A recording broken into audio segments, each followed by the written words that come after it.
Hey, what's up, rock stars? It's Rox coming to you today with a review for Love and Marriage DC Season 1, Episode 5, I believe this is. Boy, we chugging on along, aren't we? So let's get to it, shall we? All right, you guys, so the show starts where it ended last week, which was with Chris and Monique both being frustrated with each other because neither one of them, I guess, are hearing each other. So they're both talking to the production team, off camera.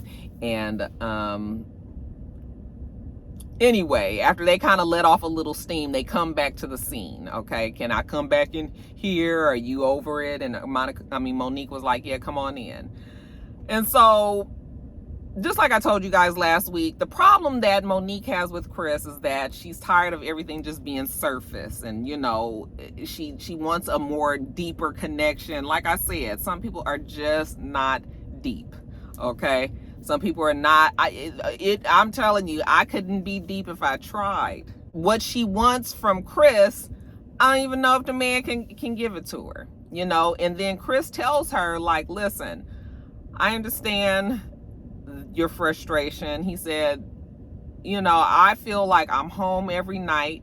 I provide for you and the family, you and the kids. He says, I'm involved with my kids.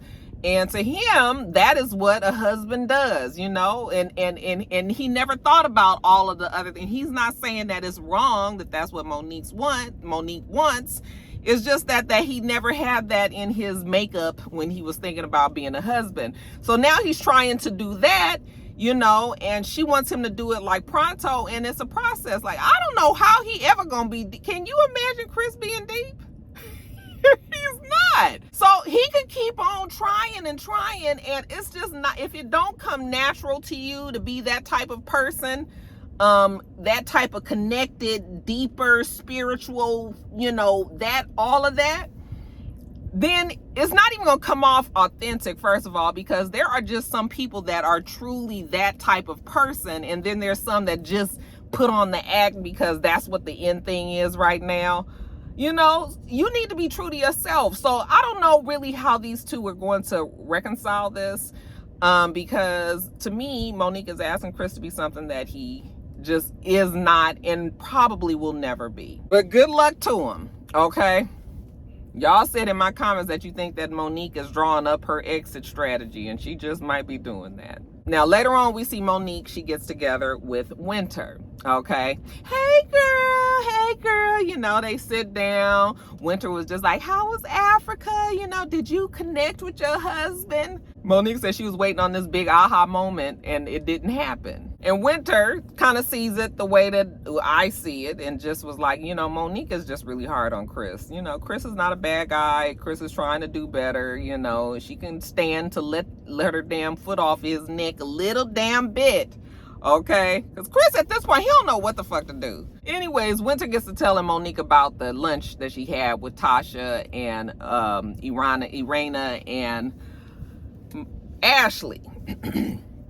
And I guess Winter just assumed that Monique knew that they was talking like in confidence, kind of in a sister girl, like, girl, let me just tell you, okay, I felt ambushed. All right, they was asking me questions and all of that, and Monique was like, really? Yes, girl. They was like mean girling me, because I was talking about Kevin, how Ashley and DJ Fun Size had a lot to say. Monique, Fun Size? You talking about like when you get a Fun Size Snicker and you get, yes, girl. And how Ashley was mean to her and all this. And then listen, I can see how some of you guys would say that Ashley is rude.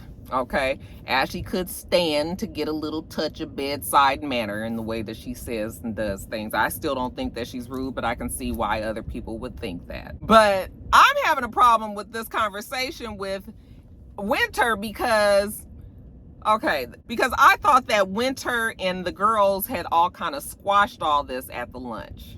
Okay, so I guess maybe what I'm saying is, if in this conversation while she's talking to Monique, is like, okay, yeah, that all happened, but at the end we did a toast and we kind of hashed it out, and now we all kind of cool and willing to see if the friendships is gonna work. Like, if she would have said that to Monique, then I think it would have been better. But she didn't. She was just sort of like, girl, and they was all on me and something. And Monique was like putting all of that in the old memory bank, because she was like, bitch, I'm finna go tell her. I said, Winter, girl, you obviously ain't been on a reality show in your life, so you might not know how this go. But anything that you say, you got to know that person is fixing to take it back to the other person, especially Monique. She is a pro, okay? She come from Potomac, Real Housewives franchise, honey. You got to be up on it. So all of this you saying to her is going to get regurgitated, and it's going to be wrong, 20 on 10, and shit is going to be misconstrued. Yes, construed with a K-R-E-W-E-D. And all of that. So you just better be ready. I was like, Winter, you about to learn the hard way, girl, that they ain't no honor amongst thieves, honey. She about to tell all your business that you just told to this. You better learn how to get shit out the way you wanted to get back to the other person. Because she was all huffed up and shit with Monique, and Monique was like, oh, it was like that? Like y'all was about to fight at the thing? And so then she tells her how Ashley had mentioned that, there had been rumors about Quick, but she had never caught him, and both her and Irena was talking about, the rumors being out about their husband. She was like, and you hear all kind of things about Quick, but I don't say nothing. I was like, okay, so why you didn't say that to Ashley? You had all of the space and the opportunity to talk about it then, because remember, I even said that she said in the confessional was just sort of like, oh, so your husbands do have rumors about them, but she never said that to neither one of them. And she did say that to Monique too. So she's telling basically Monique all of this stuff, and I already knew that Monique was fixing to go back and tell the girls. So I was just like, well, Winter, I hope you ready. Now let's jump over to Jamie and Irena. So we see Jamie go over to the 30-year-old daughter's house. I forgot to get her name again. I'm sorry, you guys. But anyway, he's there to put together a nightstand. She was just like, my dad is just so not... he is not mechanically inclined or anything like this. So this is not his thing, trying to put this nightstand together. But she had him over actually, so she wanted to talk to him about Jason and how she felt like, Jason was not being heard. You got to accept the fact that your child is grown now and he has opinions and everything, and you can't just railroad him every time he wants to say or do something. Just kind of lets Jamie know respectfully that he need to back off a little bit and let his son be a man. And so Jamie says he knows that he's got to do better, and that he is going to do better with Jason. So we had that conversation. Later on, we see all of the family. They go with Jason to his school for the blind, because they are having this sports event. They playing something, I think he was calling it Go Ball. And it's a ball, it has a bill inside of it, and you have to listen for the ball, and I guess you can't, they blindfold you. They're playing as if they were blind people. They covered up their eyes, and the game is really hard, and Jason was like, I'm competitive and nobody can beat me in this game and all this. This is the first time the family actually played the game. They usually just come and see him. So I guess this is like a sport that they play. He said actually it was part of the Paralympics, I believe he said. So anyway, they play, they have a good time, fine. Then afterwards, Jamie pulls Jason to the side and tells him, that he is listening. He realizes his son has his own opinions and his own dreams and wants and everything. And, he's going to do better, but, as a parent, as a father, you want to see your child do good and make sure you head and putting them in the right direction. So, Jamie's heart is in the right place. He's just going to have to, he used to being the one to call all the shots and made personalities, honey. Let me tell you, Mr. and Jamie, some of them ways is alike. Anyways, they all sit down, and Irena tells them, that she got the letter from Doors, basically, that they have accepted him into the program. She wanted to make sure, wait until all of the family was together to give him that, and he's happy. He says that, because he's 21 years old, and he's ready to get out on his own, meet some new friends, meet some girls and everything. One of you guys asked in my comments, and I actually thought about it as well, is just like, he's 21 years old, and why hasn't he already been a part of a program that prepares him? Because usually when you start getting around 15, it seems like they would start putting you in programs that kind of prepares you for adulthood. So it's interesting that they haven't done this thus far, but the daughter, remember, she said that she's felt like they've babied him in the past. And so maybe that's why, maybe that's why he's getting a late start, is because they've tended to protect him and baby him and all of that. But now he's grown and he wants to get out and do on his own. So good for them. Now we see Jamie and Irena. They go to their investor property. They have an investment group business that they also do flipping property and I guess rehabbing property and things like that. So they're meeting their partners at one of the homes, just checking on and making sure there's no squatters there. That's something you got to do apparently these days, because honey, these people will move in your house quick, and then you got to, because they got squatter laws, you can't get the motherfuckers out of there. Okay, so you got to make sure you check on your house, because honey, they will set up shop in less than a week. But anyway, so they're there. Irena and Jamie are like irritated with each other because they had some drama the night before. So I don't know, at the time we don't know what the drama is. All we know is that they in there with their partners, they saying all this slick shit to each other, and the partners is just sort of like nothing like being around a couple that's fighting, child, and you guys are fine, and you like, damn, I thought we was just, so they got all these smart little things to say to each other. But they go through the house and they gonna make sure that people start checking up on the house more, because it's clear that somebody has been in the house. Fine, the partners leave, and then Jamie and Irena finally talk, and we find out what happened. And I'm telling you guys, if this ain't a conversation that Mr. and Roxanne have had in the past, oh my God. Apparently, Irena came to an event that Jamie was having after she left Ashley's event, which we'll talk about in a minute. Okay. But she got to, after she left Ashley's event, she went to Jamie's event, and her best friend was having a party there. So she was going to meet her best friend there. And so when she got there, she called Jamie, told him to come out, I guess, and help her get in or whatever. And he was like, fine. He came out there. I think he was going to park the car. And so I guess she, instead of her saying, okay, let me pull up so I can pull up to the door, she just drove off. And so he's standing over here on this curb. She drives closer to the door. He yelling at her like, where the fuck you going? Why are you driving off? Okay. She's embarrassed because there's people out there. He yelling at his wife. So now she's upset that he yelling at her. And so then she get frustrated and then she leave. I'm telling you, I was like, if this ain't a Mr. and Roxanne, I'm telling you, if this ain't a Mr. and Roxanne. So she was like, you yelling at me. He was like, first of all, you don't know what I was going through on the inside. Okay, it was drama and shit in there. Then he got to come out, and then you just drive off and you don't say. And then she was like, I was just pulling to the curb so that I can walk. I didn't have to walk that far. He was like, well, how the fuck I'm supposed to know that? You just drove up. I was cracking up when I was listening to that conversation, so then she started crying, saying how she was embarrassed and people was looking at them, and she was like, he yelling at his wife and all of that. He was just like, first of all, you can save the tears. Okay. She was like, you disrespected me. And he was just like, I raised my voice. I did not disrespect you. Yes, you did. You disrespected me.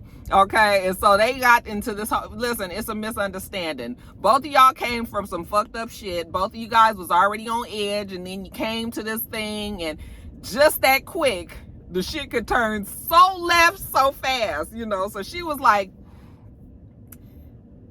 going on and on about it. He finally says, I'm sorry. And then it was over. I was just like... Woo-wee. Okay. So, but yeah, that's how quickly those arguments happen. You made me miss my best friend's party. He was like, I ain't made you miss nothing. You the one left on your own. Nobody told you to leave. Child, that wasn't something Mr. would have told me. So he was like, we can take her out today. It's her birthday and all of that. And it was done. But yeah, that conversation was so on point, child. I've been down that road I have plenty of times. But anyway, let's talk about this Fun Time Moms event that Ashley has. So Ashley has a podcast, and I guess it's called Fun Time Moms. Okay, she said that today she fuck them kids. Her and her podcast partner, they having this event. You know, they're gonna take selfies, they're gonna eat, they're gonna drink, they're gonna hang out with their listeners, and you know, have a good time. And so people start coming to the event. They got a selfie museum, different places you can post up and take selfies and all that. Irena gets there, Monique gets there. After Ashley gets on the mic and thanks the people for coming and telling them to have a good time and whatnots and bloppity blue, Monique sits them down and tells them about the conversation that she had with Winter. And didn't I tell you that Monique was gonna fuck that conversation up and put 20 on 10? Now granted, Winter did tell her a lot of the things, or Winter was on that energy. You know, Winter was on that energy that it was sort of like rah-rah, like, girl, yes. But like I said, even though I think that Monique knew that it was in the vein of like me and my sister talking to each other, you know, no, Monique is now just like, was you guys that rude to her? She said that you guys was mean girls her and that you guys ambushed her. And they was like, we ambushed her? The first thing she said was about Kevin when we sat down. Ashley said she felt confronted and ambushed by Winter. I said nobody was ambushed by anybody. Winter wasn't ambushed and neither was Ashley. Monique tells her how that Irena, Winter said that you was straddling the fence because you was asking about Ashley there. And Irena was like, what? That was just a conversation we had. I mean, Irena probably didn't mean it the way that it came off, but it did sort of come off a little bit too timey. You ain't, you know, it kind of looked like it could be messy. I told you guys that last week. I don't think that that's what she was trying to do, but I could see why Winter felt like that. Anyway, they was like, we was all trying to get to know each other, and you know, she acting like she's a damn victim. So then Monique was like, girl. And then she said that everybody knew about these rumors about Quick on the streets, and you know, that she had mentioned it to you and you didn't have a response. You didn't say nothing about it. And she was just like, Quick on the streets, rumors? Yeah, it wasn't no damn response because that conversation never happened. She never said nothing like that to me. And I said, Monique, now that girl did not tell you that she did not tell you that that's what she said to them. Okay, she's telling you that that's what the streets are saying. But Monique was like, oh no, she said it was no response. And so now Ashley is heated. Now, of course, right at this time, here come, you know, they done sent Carlos done sent Winter in. Okay, so Ashley is hyped up like, bitch, what? Soon as she come in there. So tell me about what the street's saying about Quick. She was like, well, we were talking and you said that, you know, that you've heard rumors. And Ashley was like, yeah, but you told Monique that everybody knows about the rumors on the streets. Okay, that's different. And so she was like, no, I said, yes, I have heard things about Quick, but I was just having a conversation with Monique. See, Monique is the one that put 20 on 10. Okay, Monique had all this shit all riled up. Monique was like, well, you was making it seem like it was all ambushed. I was ambushed and rah-rah and this and that, which Winter was on that energy. And so we going back and forth and we arguing. Like I said, everybody felt ambushed. Nobody was ambushed. We was all having a conversation at the table and everybody was handling themselves accordingly. Nobody couldn't take up for themselves, not Winter or Ashley or Irena or Tasha for that matter. So Ashley was like, listen, you said that I was being aggressive at the thing and I apologized. So I thought that we had already squashed all this at the thing. So for now, you to go back and tell Monique all of this and her to come back and say all this to me, that's why Ashley was pissed, which made sense to me. Well, I don't think that Winter had expected Monique to go back and tell all of the shit. And of course, Monique is like, I've never been so uncomfortable in my life. Girl, you done been plenty uncomfortable coming from Real Housewives. Okay, and you know, I didn't know that it was gonna be all this. And girl, if you don't stop, what you needed to do was just sort of like, oh, well, you know, if you're going to say it around me, you better be prepared. Okay. No, I didn't know all this was going to happen. Like, oh. So then Winter brings up Irena talking about Ashley and how she felt that Irena was playing both sides of the fence. Irena was like, no, that was just in conversation. I wasn't trying to do that. You know, I was just trying to see if you guys thought maybe I could tell that you still felt a little bit of a certain way about her. Of course, Winter was, what in the ghetto gala is going on right now? Like, I don't have time to be going back and forth about, child. So Ashley was like, listen, I don't know what's going on in that half-shaved head of yours, but you're not telling the truth right now. Like, all of this that you talking about is not how it happened that night. Winter was like, I think that Monique must have presented it to the girls as if she was like, I was dropping tea when we were having that conversation. I said, oh, you think? Yes, that's exactly how Monique presented it. So she was just like, my point was that you hear all kind of things on the streets of the DMV, but if you like it, Ashley, I love it, was sort of how she was putting it. And Ashley was just like, yeah, but, those are rumors. She was like, and I don't hear nothing about neither one of your husbands. So then, of course, Winter got offended by that. And she was just like, well, I hear things about Quick, and you want me to go and get the proof? You want me to go and get it? So Ashley was like, why would you do that? Why would you do that to another woman? Well, Winter feels like Ashley is always trying to pin her to the wall about her husbands and everything. But Ashley was like, but you the one that keep bringing that shit up. So then Winter says that she's victim shaming her. And child, it just was a big ass mess. Irena was trying to get control of it. She get to screaming. Monique is over there looking like, oh my gosh, Winter and Ashley are going back and forth. And finally, Ashley's partner, her podcast partner, comes like, I don't know what's going on here, but we got to do a Q&A. Like, do you remember the event that you had? They got listeners there and everything, and y'all over there just go. I mean, it escalated all to, you a fake ass bitch and get the fuck out. And, it turned into all of that. Ashley was all up in the girl's face or trying to get in her face. And yeah, it could have really went left. Winter was like, bitch, you ain't got to worry about me staying. I don't want to stay. Because Irena was like, you got to go. I don't want to stay here with this shit anyway. Okay, I done put on my fucking good heels to sit up here at a selfie bar. If I'd known been playing with some kids today, I'd have wore some flats. I went to do say some funny shit, y'all. So then Monique, after Ashley had walked off, she tells Winter, well, maybe I did get some things mixed up. Yeah, bitch. Winter looked at her like she wanted to say, yeah, bitch, you got a lot of shit mixed up and we'll talk about it later. But she was just like, yeah, you really did get some things mixed up.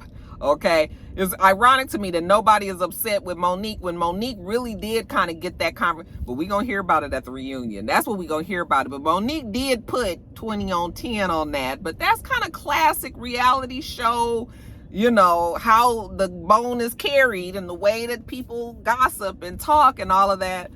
9 times out of 10, that shit gonna get misconstrued, like I said. Monique knows she made that shit worse on purpose, talking about it was on accident. No, it was not on accident, girl. You was just doing your job. Make sure that you rate, comment, and subscribe to this channel. I'm itsrox. The channel is itsrox. Everything else I do will be in the bottom bar. All right. So I hope that you have a wonderful, wonderful rest of your day. I plan on doing the same. Till next time, rock stars. Bye.